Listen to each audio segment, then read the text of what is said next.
আমরা সবাই জানি যে মেটা পিক্সেলের মাধ্যমে আপনি আপনার ওয়েবসাইটে যে সমস্ত কাস্টমার বিভিন্ন অ্যাক্টিভিটি করছে সেই অ্যাক্টিভিটিগুলোকে আপনি ট্র্যাক করতে পারছেন এবং সেখানে আপনি আপনার ওয়েবসাইট থেকে যারা পারচেস করলো সেই ডেটাগুলোকেও ট্র্যাক করে আপনি মেটা পিক্সেলে পাঠাতে পারছেন।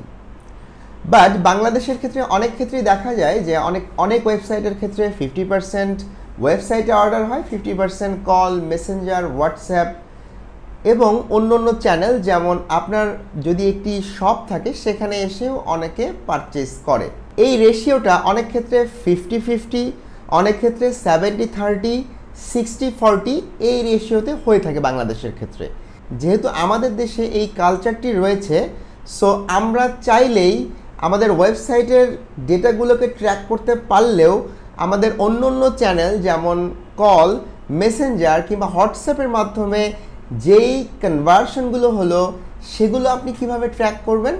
আর এখানে চলে আসে অফলাইন ইভেন্ট সেটের ধারণাটা।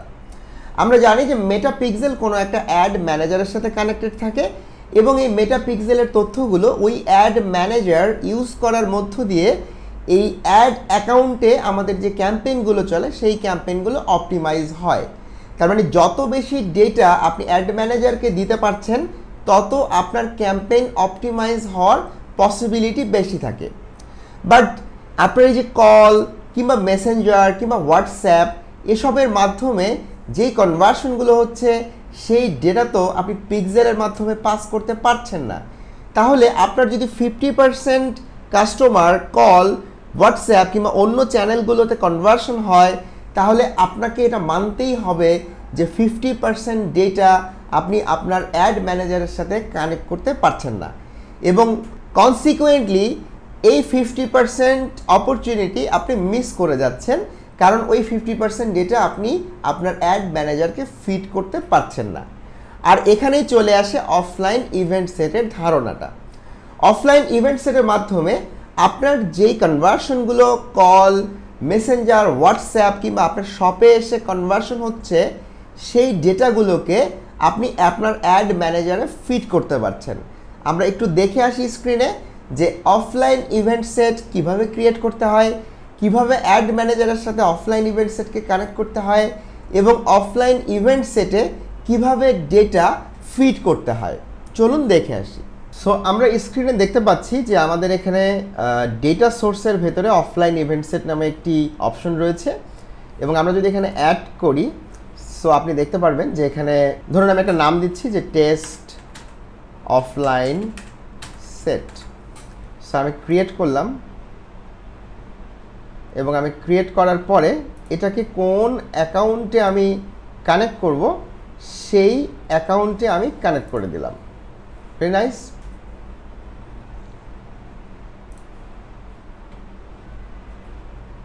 এবং আমি কাকে আসলে অ্যাসাইন করব সেটি আমি এখানে অ্যাসাইন করে দিলাম। সো নাও আপনি দেখতে পাচ্ছেন যে আমাদের এখানে যেই অ্যাড অ্যাকাউন্টের সাথে আমরা এই অফলাইন ইভেন্ট সেটটাকে কানেক্ট করতে চেয়েছি সেটি কিন্তু অলরেডি হয়ে গিয়েছে এবং আমি কোন পিপলগুলোকে অ্যাক্সেস দিতে যাচ্ছি সেটিও হয়ে গিয়েছে এবং আমি যদি কোনো পার্টনারকে অ্যাক্সেস দিতে চাই আমি কিন্তু সেটিও করতে পারছি। নাও আমরা যেটি করব সেটি হচ্ছে যে এই অফলাইন ইভেন্ট সেটে আমাদের যে ডেটাগুলো রয়েছে, অর্থাৎ যেই কাস্টমারগুলো আমার ওয়েবসাইটের মাধ্যমে পারচেস করেনি, অন্য চ্যানেলের মাধ্যমে পারচেস করেছে, তাদের ডেটাগুলো আমি এখানে ফিট করব। সো আমরা এখানে দেখতে পাচ্ছি যে আপলোড ইভেন্টস নামে একটা অপশন রয়েছে। সো আপলোড করার আগে আপনাকে যেটি করতে হবে download example CSV file. So আমরা যদি একটা এক্সাম্পল সিএসভি ফাইল দেখি, এখানে আপনি দেখতে পাচ্ছেন যেখানে আপনি অনেক ডেটা ফিট করতে পারেন। যেমন এখানে কাস্টমারের ফোন নাম্বার, অবশ্যই এই ফোন নাম্বারটিতে আপনার দেশের এক্সটেনশন অর্থাৎ কান্ট্রি কোড +880 এটি থাকতে হবে। এরপরে আছে হচ্ছে আপনার জিপ কোড চাইলে আপনি দিতে পারেন, কান্ট্রি দিতে পারেন, আপনি জেন্ডার দিতে পারেন, যদি তার এজ সম্পর্কে জানা থাকে আপনি এজ দিতে পারেন, আপনি ইভেন্ট নেম অর্থাৎ এই যে পারচেজ ইভেন্ট হলো সেটি দিতে পারছেন, তার ভ্যালু কত সেটি দিতে পারছেন এবং কোন কারেন্সিতে তিনি পারচেস করেছে সেই ইনফরমেশনগুলো আপনি দিতে পারছেন। সো অ্যাট ফার্স্ট আপনাকে যেটি করতে হবে এই সিএসভি ফাইলটা ডাউনলোড করে আপনাকে এই সিএসভি ফাইলে আপনার ডেটাগুলোকে সর্ট করতে হবে। দেন এই সিএসভি ফাইল নিয়ে আপনাকে এখানে আপলোড করতে হবে এবং আপলোড করার সাথে সাথে এই ডেটাগুলো আপনার কানেক্ট হয়ে যাচ্ছে আপনার অ্যাড অ্যাকাউন্টের সাথে এবং আপনার অ্যাড অ্যাকাউন্ট বেটার পারফর্ম করা শুরু করছে। ইউ আর গেটিং বেটার আরওএস। বিকজ সবসময় মনে রাখবেন, যত বেশি কাস্টমার ডেটা আপনি সিস্টেমকে দিতে পারবেন, আপনার ক্যাম্পেইন অপটিমাইজেশন হওয়ার পসিবিলিটি তত বেশি থাকবে এবং আপনার খরচ কমার পসিবিলিটি তত কমে যাবে এবং এভাবেই আপনার বিজনেসের ক্ষেত্রেও এটা ম্যাক্সিমাম প্রফিটেবিলিটি নিশ্চিত করবে।